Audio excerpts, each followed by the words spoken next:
Guys, di What With West kali ini gue kedatangan tamu spesial, super spesial, Coach Rahmat Darmawan. Coach, apa kabar? Alhamdulillah, kabar baik. Baik. Pertanyaannya simpel-simpel. Pengen aja gini, Anda sudah bertahun-tahun jadi pelatih, ada nggak cara Coach Rahmat Darmawan mengelola, menguasai ego para pemain?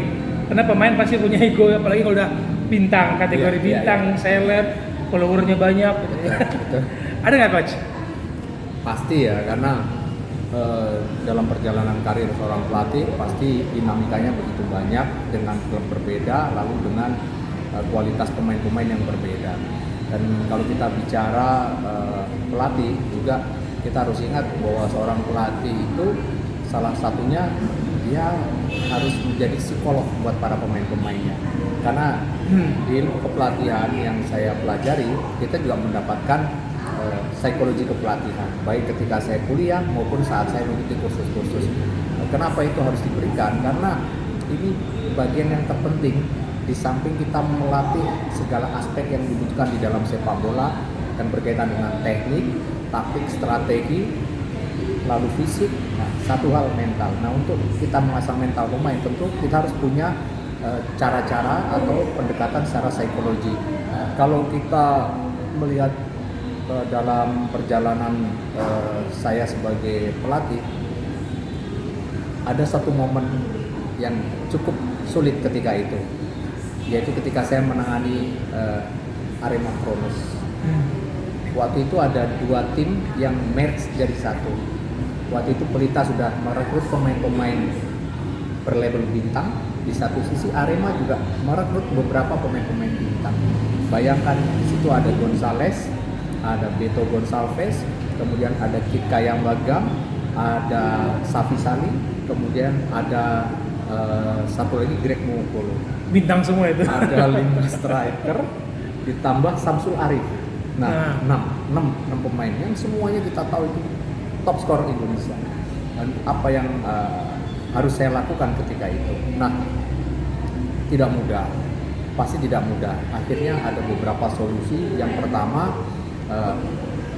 solusi pertama, kita memberikan kesempatan kepada beberapa pemain untuk kita pinjamkan.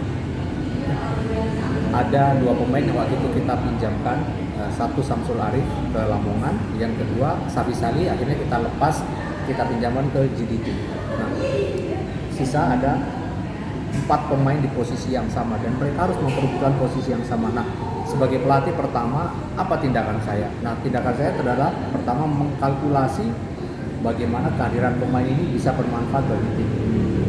Saya mencoba untuk memformulasikan dulu kualitas mereka ke dalam game plan yang akan saya buat.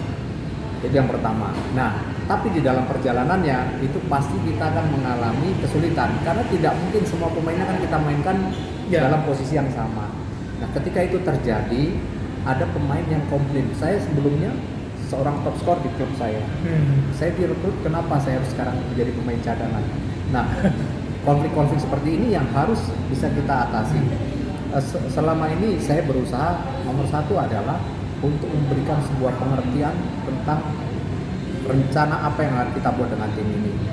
Pertama, kita harus bisa memaparkan tentang target dari tim.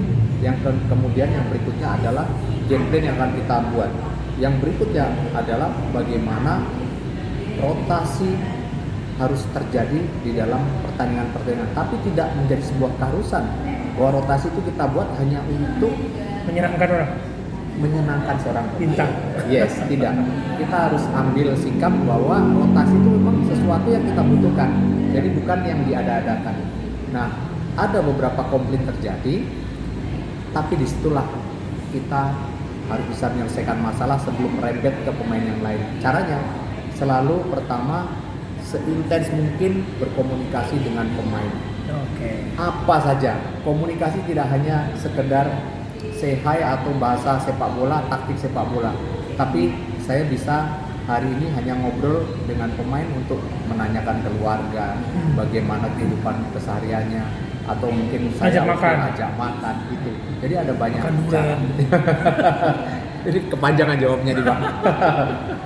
Tapi memang benar kata orang bahwa pelatih yang bagus adalah pelatih yang menguasai kamar ganti. Berarti menguasai kamar ganti pemahaman saya adalah menguasai seluruh situasi di timnya. Ya. Termasuk tadi sekarang kan banyak pemain yang kategori bintang, apalagi dengan dunia terbuka, dunia sosial media ini banyak yang punya kegiatan di luar itu dan merasa dirinya di luar sepak bola dia tetap bintang gitu. Ya, betul. Nah, Anda menguasainya gimana, Coach? Mungkin dia nggak masuk dalam rencana Anda, tapi dia ini butuh apa? Butuh pengakuan juga kan dari timnya, karena di luar sana saya ini bintang loh di luar. Ya, jadi memang pendekatan yang kita buat nomor satu adalah harus menyamakan semuanya dengan pemain yang lain. Jadi tidak boleh beda. Tapi soal kemudian cara atau treatment yang berbeda kita lakukan terhadap seorang pemain dengan pemain yang lain itu menjadi domain kita, rahasia kita. Jadi ya ada seninya lagi. Ada seninya. Itu menjadi rahasia kita. Itulah saya juga tidak mungkin ya mungkin kita punya masalah dengan seseorang atau seorang pemain yang harus berbeda treatmentnya, kemudian saya akan membicarakan tentang kelemahannya di semua di depan pemain yang lain, itu nggak mungkin. Pasti ada satu treatment yang dia mungkin belum bisa terima, tapi ketika kita bertemu face to face kita bicara, dia akan bisa sangat menerima dan bahkan mungkin dia akan merespon dengan sangat positif. Ada banyak cerita sebetulnya masalah hal yang berkaitan dengan hal seperti ini, tapi kunci dari semuanya adalah kita jangan mengambil jarak dengan pemain terlalu jauh dengan mengatasnamakan profesi pelatih dengan pemain.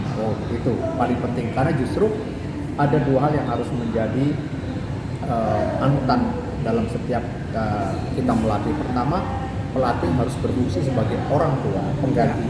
Kemudian yang kedua ini yang agak berat tapi harus kita lakukan adalah pelatih adalah juga sebagai kakak dari anak didik mereka. Nah, kalau sudah antara kakak dan orang tua, bayangkan betapa dekatnya. Jadi kita jangan betul-betul membuat sebuah jarak yang justru nantinya hanya akan membatasi profesi kita tanpa kita menemukan satu solusi bagaimana bahwa kita punya tujuan nih, target yang harus sama-sama kita capai. Nah, target kita juga ditentukan oleh performa si pemain. Iya, betul. Jadi saling membantu, nggak bisa kita merasa gua pelatih, lu pemain.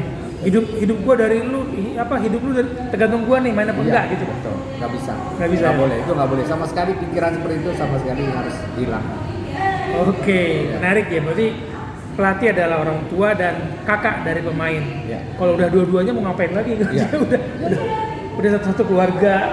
Betul. Inti itu ya. Iya. Oke. Terima kasih Coach RD. Sama-sama. Untuk sukses ke depannya.